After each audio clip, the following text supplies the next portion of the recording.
Hai teman-teman, perkenalkan saya Christine Saragi dari Program Studi S1 Manajemen Universitas Cyber Asia. Pada kesempatan kali ini, saya ingin membahas terkait emotional intelligence atau yang biasa kita sebut sebagai kecerdasan emosional. Adapun tema yang saya angkat adalah building balance from within. Kalau terjemahkan secara sederhana, tema ini berbicara tentang bagaimana kita membangun keseimbangan dari dalam diri kita dengan cara belajar mengendalikan reaksi dan memperkuat kemampuan kita dalam mengendalikan emosi. Saya ingin bertanya sebelum memulai, teman-teman sekalian apakah pernah merasa marah ataupun kesal terhadap seseorang? Atau mungkin teman-teman sering sekali merasa bersalah atas perkataan yang setelah keluar dari teman-teman sekalian.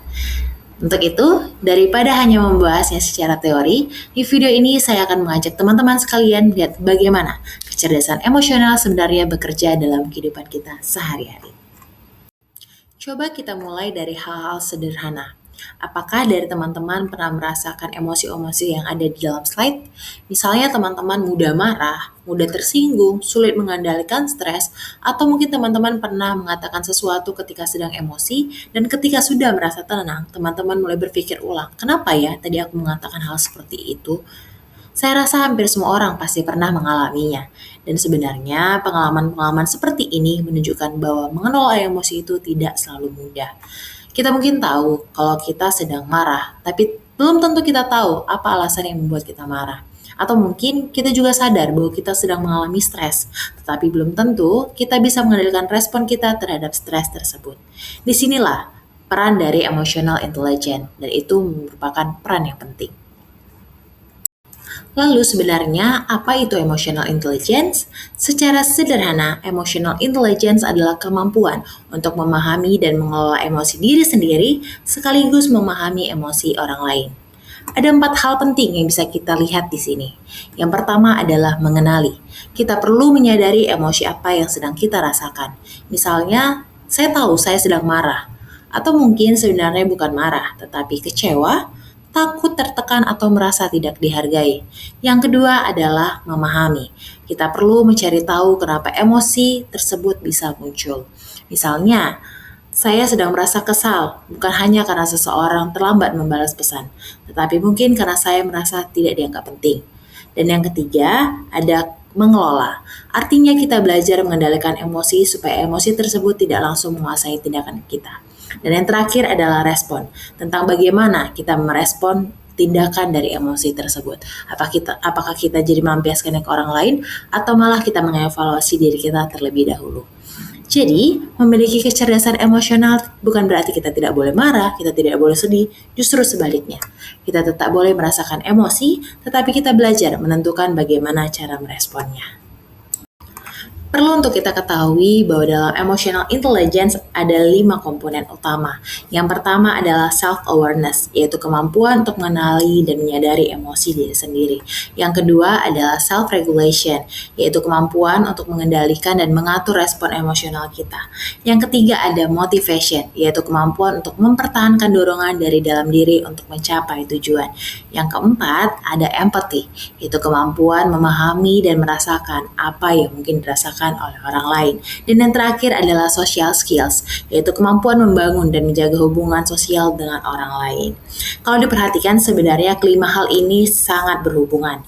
Kita perlu mengenali diri kita sendiri terlebih dahulu, setelah itu kita akan belajar mengendalikan diri kita. Kemudian kita bisa memahami orang lain dengan lebih baik. Dan pada akhirnya hal tersebut membantu kita untuk menjaga hubungan yang lebih sehat dengan orang-orang di sekitar kita. Hal menarik lainnya yang harus kita ketahui bersama bahwa orang dengan IQ yang tinggi tidak menjamin EQ-nya juga tinggi. Karena IQ itu berkaitan dengan kemampuan untuk berpikir logis, analisis, pengetahuan, dan pemecahan masalah. Sedangkan EQ itu berkaitan tentang bagaimana seseorang mengelola emosi, bagaimana dia berempati, bagaimana dia membangun hubungan sosial, dan bagaimana pengendalian diri. Contohnya, ada seseorang yang memiliki kemampuan akademis yang tinggi. Dia dapat dengan mudah memecahkan masalah, dia dapat dengan mudah memahami materi, atau dapat dengan mudah menerima nilai yang tinggi. Namun ketika dihadapkan dengan sebuah konflik, dia bisa menjadi orang yang gampang marah dan susah menerima kritik. Disinilah kita bisa melihat bahwa kemampuan berpikir dan kemampuan mengelola emosi adalah 2 hal yang berbeda. Jadi menjadi pintar itu penting, namun mengelola emosi juga tidak kalah penting. Sekarang mari kita coba lihat dalam kehidupan sehari-hari. Misalnya kita sedang mengerjakan tugas kelompok dan ada salah satu dari teman kita yang tidak mengerjakan bagiannya. Respon pertama yang mungkin muncul adalah marah dan kita mungkin ingin langsung mengatakan, "Kamu kenapa sih nggak pernah kerja?" Nah, kalau bereaksi tanpa berpikir, konflik akan semakin besar. Tapi, kalau kita menggunakan kecerdasan emosional, kita bisa berhenti sejenak dan mencoba memahami situasinya. Mungkin juga kita bisa bertanya, ada kendala nggak dengan bagianmu? Perbedaannya memang terlihat sangat sederhana, tetapi respon yang berbeda bisa menimbulkan situasi yang berbeda juga. Karena itu, emotional intelligence sangat penting, baik itu dalam teamwork, komunikasi, konflik, maupun leadership. Dalam kerjasama, kita tidak hanya perlu menyampaikan pendapat, tetapi kita juga perlu untuk mendengarkan. Lalu pertanyaan selanjutnya adalah, mengapa kecerdasan emosi itu menjadi penting? Karena EQ sangat berpengaruh dalam kehidupan kita sehari-hari, terutama dalam teamwork, komunikasi, konflik, dan leadership. Dalam teamwork, EQ membantu kita bekerja sama dan menghargai perbedaan. Sedangkan dalam komunikasi, kita belajar menyampaikan sesuatu tanpa mengabaikan perasaan orang lain. Ketika menghadapi konflik, EQ juga membantu kita mengendalikan emosi dan mencari solusi, bukan sekedar menyalahkan orang lain. Dan dalam leadership, EQ membantu kita memahami orang lain, mengambil keputusan, dan mengelola tim dengan lebih baik. Jadi, EQ bukan hanya tentang bagaimana kita mengenali diri, tetapi juga bagaimana kita membangun hubungan yang baik dengan orang lain. Nah, setelah mengetahui pentingnya EQ, selanjutnya kita akan melihat bagaimana cara meningkatkannya. Ada 5 langkah sederhana yang bisa kita coba. Yang pertama adalah pause. Kita bisa berhenti sebentar sebelum bereaksi. Contohnya, ketika kita sedang marah, kita tidak perlu langsung berbicara. Yang kedua adalah identify. Mari kita kenali terlebih dahulu apa yang sebenarnya kita rasakan. Entah kita sedang marah, kita sedang kecewa, ataupun kita sedang sedih. Yang ketiga adalah understand. Mari kita pahami penyebab dari emosi tersebut. Mari kita bertanya, kenapa ya saya merasakan seperti ini? Atau mungkin apa ya yang sebenarnya membuat saya terganggu? Dan yang keempat adalah empathize. Empathize itu adalah kondisi ketika kita melihat dari situasi orang lain. Mungkin saja ada alasan yang belum orang tersebut katakan kepada kita. Dan yang terakhir adalah respon. Setelah kita berhenti, kita mengenali emosi kita dan memahami dan juga berempati, barulah kita memberikan respon. Bukan sekedar bereaksi secara spontan, tapi kita merespon dengan sadar.